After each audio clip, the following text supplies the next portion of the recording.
From downtown Scranton, this is Northeast Current. WQPX invites you to join us as we explore public affairs, current events, and arts and culture in northeastern and central Pennsylvania. Now, let's meet today's guests on Northeast Current. Welcome to Northeast Current. I'm your host, Gabrielle Alberigi. I'm a senior broadcast journalism student at Penn State, and I'm interning at PennDot in the communications office for the summer.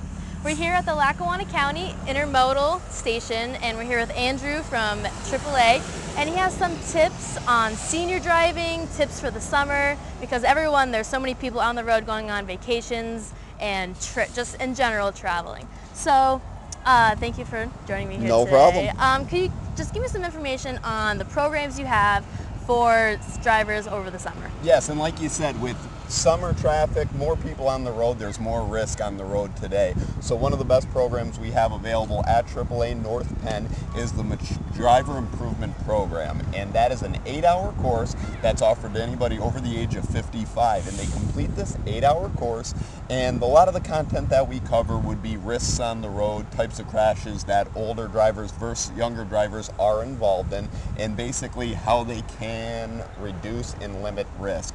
So through this program, you complete an 8-hour course and you get a 5% insurance discount for car insurance. So it really works as a great program for older drivers to be able to come out, learn some new stuff on the road, and be able to get that insurance discount. Content that we go through with the program would be the Yellow Dot program, which is presented by PennDot, and the Yellow Dot program is a great program that not many people know about. And through PennDot, there are yellow pamphlets available, and you can get in touch with PennDot or myself at AAA, and we can give you information about the program.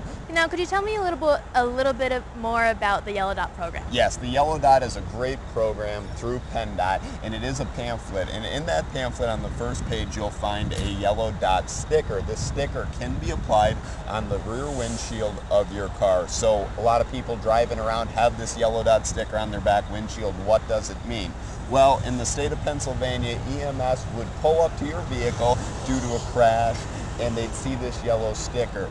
With this yellow sticker, that means that a pamphlet brochure is going to be located in the glove box. And in that glove box, not only is your picture located, but also a hospital preference, medications, any allergies that you have, and it also has a section for your spouse as well. Oh, that's great. That's great to know. How can older senior citizens or just anyone in general get one of these pamphlets? These pamphlets are available through PennDot, and you could go up there and request one. Okay. And on that program you mentioned earlier, when do you offer it, and when can people sign up for it? And when Our driving improvement course, we typically run on Tuesdays in the hours of 9 a.m. to 1 p.m. So the 8-hour course is split into 2 days, so we switch it up in between 2 4-hour sessions. So to sign up for the AAA course, you'd be able to visit us at www.aaa.com, and through there you'd be able to get information to contact your local office.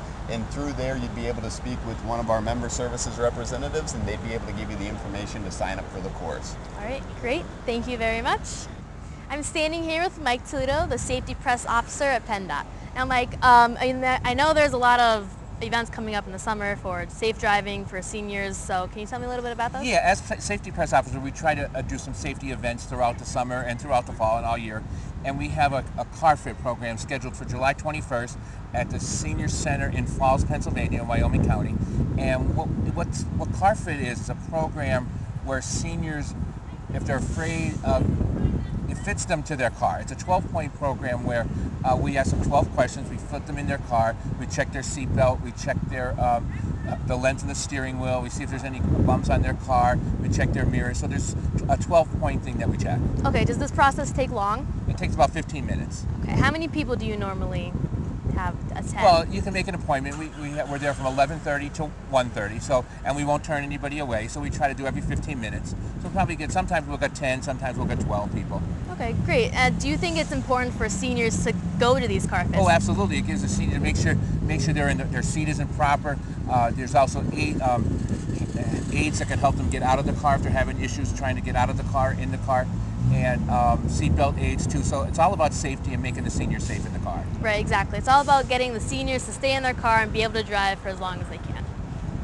Now I'm standing with James May. He's the Regional Press Director for PennDot District 4. Now, James, it's very hot out right now. I can only imagine how hot it gets inside a car. And unfortunately, we've had these reports or issues of people leaving their kids in the cars. Now, do you have any information on how to stop that? Well, that's one of the saddest news reports that we get. It seems like every summer you'll see a story about a young child that was inadvertently left in the back seat of the car. And I know as a parent, you think this is something that could never happen to us, but we all know that things happen, we get busy, and it's one of those issues that we just want to make sure that nobody ever finds himself in that situation because they got busy, they were going somewhere else, and inadvertently left their child in the back seat of the car. Many times it happens when we're doing something that's outside of our normal routine. You'll hear a story about maybe a father who doesn't normally drop off their child to daycare. They end up dropping their child off that morning, and it's just something that takes place a little bit different from their routine, and instead of going to the daycare, they end up going to work, and a child is left in the back seat of a car. A few things to keep in mind.